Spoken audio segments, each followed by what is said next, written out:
Hello, जय हिंद सभी को।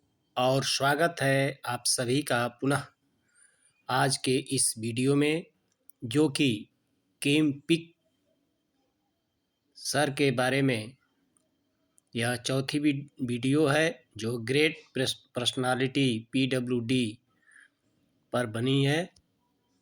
तो आइए इनके बारे में एक मोटिवेशन और जानकारी के लिए हम इसको पढ़ते हैं, जानकारी प्राप्त करते हैं।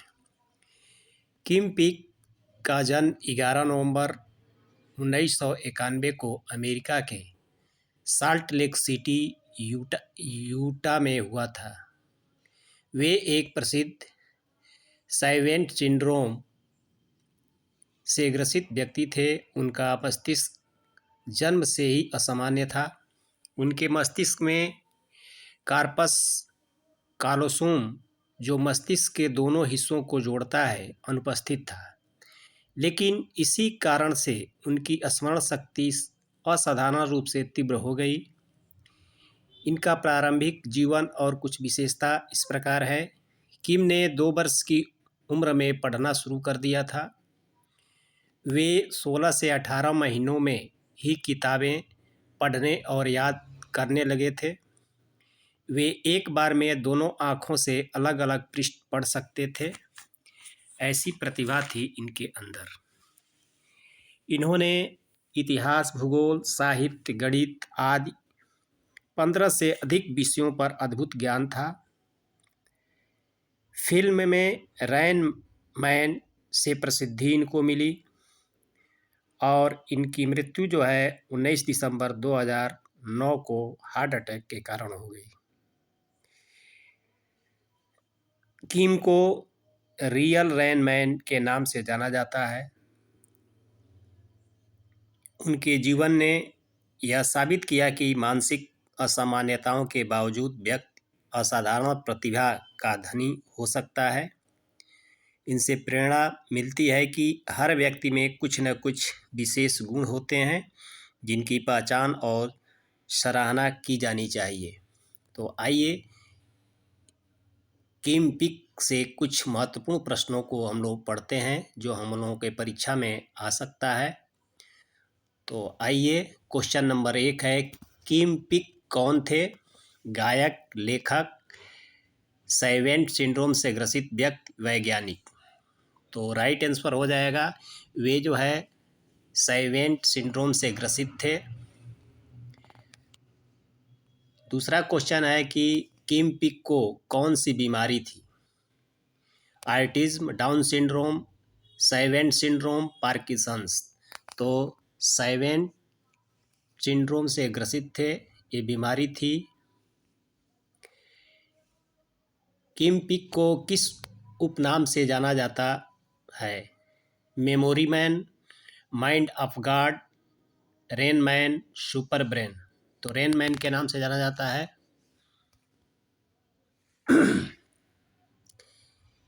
चौथा क्वेश्चन है कि किम पिक का जन्म कब हुआ था? 1940, 1951, 1965, 1933। 1951 में हुआ था।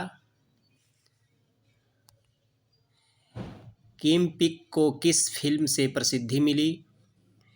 ऑप्शन है Rain Man, Gifted, the Social Network, the Theory of Everythings. तो रैन मैन से इनको जो है प्रसिद्धि मिली। अगला क्वेश्चन है, किम पिक को कितनी किताबें याद थीं? 500, 1000, 9000, 10,000। तो 9000 इनको किताबें जो है याद थीं। अक्षरशः यह जो है उनको याद कर लेते थे, ऐसी प्रतिभा थी इनके अंदर। किम पिक का IQ कैसा था? औसत से कम, 200 से अधिक, सामान्य, ज्ञात नहीं। औसत से कम था इनकी IQ। किम पिक की स्मरण शक्ति का मुख्य कारण क्या था? उनके जन्मजात मस्तिष्क दोष, अभ्यास, दवाओं का सेवन, पारिवारिक गुण। तो उनके जन्मजात मस्तिष्क दोष के कारण जो था, स्मरण शक्ति उनके अंदर ज़्यादा हो गई थी। अगला क्वेश्चन हम लोग देखते हैं, किम पिक को किस प्रकार की स्मृति थी? अल्पकालिक, दीर्घकालिक, फोटोग्राफिक, श्रवण। तो फोटोग्राफिक थी। इनकी जो याद करने की शक्ति थी वो फोटोग्राफिक थी। किम पिक का मुख्य ज्ञान किस क्षेत्र में था? ऑप्शन है कला और संगीत, विज्ञान और गणित, इतिहास, भूगोल और साहित्य, खेल।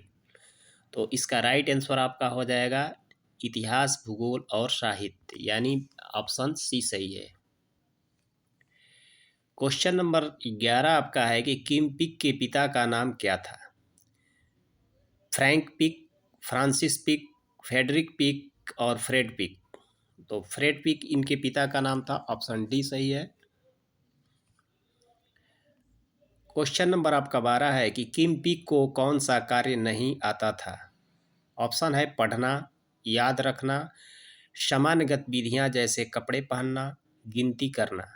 तो इनको सामान्य गतिविधियां इनको कार्य नहीं आता था। वो बटन नहीं बंद कर पाते थे, जूते नहीं बांध पाते थे। इस प्रकार की गतिविधियों में उनको दिक्कत होती थी।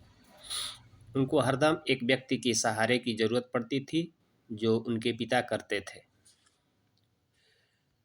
अगला क्वेश्चन है, किम पिक का मस्तिष्क कैसा था?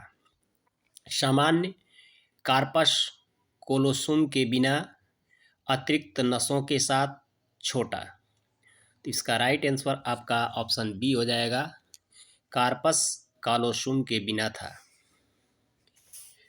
यह जो होता है, मस्तिष्क के जो दो हिस्से होते हैं वो इनमें अनुपस्थित था, यानी कार्पस कोलोसुम जो था अनुपस्थित था। और आप कार्पस कोलोसुम जो होता है मस्तिष्क के दोनों हिस्सों को जोड़ता है, जिसकी वजह से इनकी याददाश्त यानी स्मरण करने की शक्ति जो है असाधारण रूप से तीव्र हो गई थी। क्वेश्चन नंबर आपका 14 है कि फिल्म रेन मैन में किम पिक पर आधारित किरदार का नाम क्या था?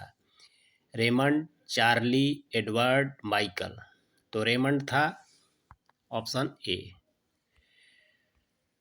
क्वेश्चन नंबर आपका 15 है, किम पिक ने कितने साल की उम्र में किताबें पढ़ना शुरू किया? 1 वर्ष, 2 वर्ष, 3 वर्ष, 4 वर्ष। तो 2 वर्ष, वह 2 वर्ष के थे तभी से किताबें पढ़ना शुरू कर दिए थे और याद करना शुरू कर दिए थे। ऐसी प्रतिभा थी इनमें। किम पिक ने कितने सेकंड में एक पृष्ठ पढ़ लिया? 5 second, 8 second, 10 second, 12 second. 8 second में ही जो है एक पृष्ठ वो पढ़ लेते थे, ऑप्शन बी सही है। क्वेश्चन नंबर 17 है कि किम पिक की मृत्यु कब हुई? 2005, 2009, 2012, 2015। तो 2009 में जो है इनकी मृत्यु हो गई थी। किम पिक के पास कितने विषयों का ज्ञान था? 8, 12, 15 और 20। तो 15 विषयों पर इनको अद्भुत ज्ञान था किम पिक को। किम पिक को अपनी याददाश्त का उपयोग कब करना पड़ा? ऑप्शन ए है रोजमर्रा के जीवन में, परीक्षाओं के लिए, प्रदर्शन के लिए, शोध के लिए। तो प्रदर्शन के लिए जो है इनको उपयोग करना पड़ा अपने याददाश्त को। क्वेश्चन 20 है, क्या किम पिक आत्मनिर्भर थे? नहीं। तो इसका ऑप्शन है आपका बी, वो आत्मनिर्भर नहीं थे। उनके लिए एक आदमी की आवश्यकता पड़ती थी जो इनके पिता उनके कार्यों को देखते थे। किम पिक किस देश के नागरिक थे? ऑप्शन है कनाडा, अमेरिका, ब्रिटेन, ऑस्ट्रेलिया। तो अमेरिका के थे। अमेरिका में इनका जन्म हुआ था। कहाँ हुआ था? तो साल्ट लेक सिटी में हुआ था। किम पिक की जीवन शैली कैसी थी? सामान्य, विशेष देखभाल के साथ, अकेली, अत्यधिक सामाजिक। विशेष देखभाल के साथ था, क्योंकि इनको एक आदमी की ज़रूरत पड़ती थी, वे स्वयं अपना कोई भी काम नहीं कर पाते थे। क्वेश्चन नंबर आपका 23 है, किम पिक के मस्तिष्क में कौन सी असामान्यता थी? ऑप्शन आपका है कार्पस कालोसुम अनुपस्थित था, तंत्रिकाओं की कमी थी, हिप्पोकैम्पस बड़ा था, अमीगडाला अनुपस्थित थी।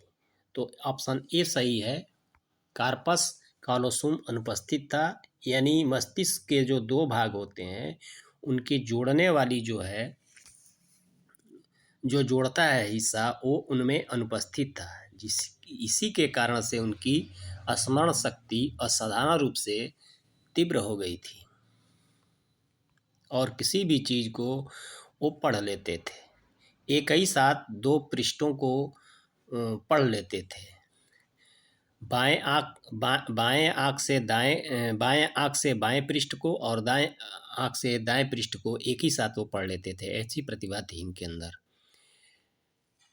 क्वेश्चन 24 है, क्या किम पिक को संगीत में रुचि थी? हाँ, नहीं। तो इनको निश्चित रूप से थी, वो संगीत के ज्ञाता थे।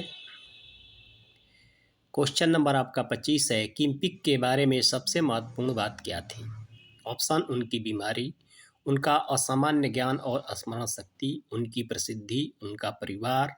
तो इसका राइट आंसर आपका बी हो जाएगा, उनका असामान्य ज्ञान और स्मरण शक्ति, ये महत्वपूर्ण बात थी। दोस्तों, वीडियो अच्छी लगी तो चैनल को लाइक, शेयर और सब्सक्राइब करें। नए हैं तो सब्सक्राइब करें कि इस प्रकार की वीडियो आप तक पहुंचती रहे। ये एक सीरीज हम बना रहे हैं, ग्रेट पर्सनालिटी PWD। आज ये चौथा वीडियो था। इसके बाद इसी तरह से बहुत सारे वीडियो हम डालते रहेंगे जो हमारे आगामी परीक्षाओं के लिए महत्वपूर्ण हो सकता है। तो जय हिंद दोस्तों, फिर मिलते हैं अपने अगले वीडियो के साथ।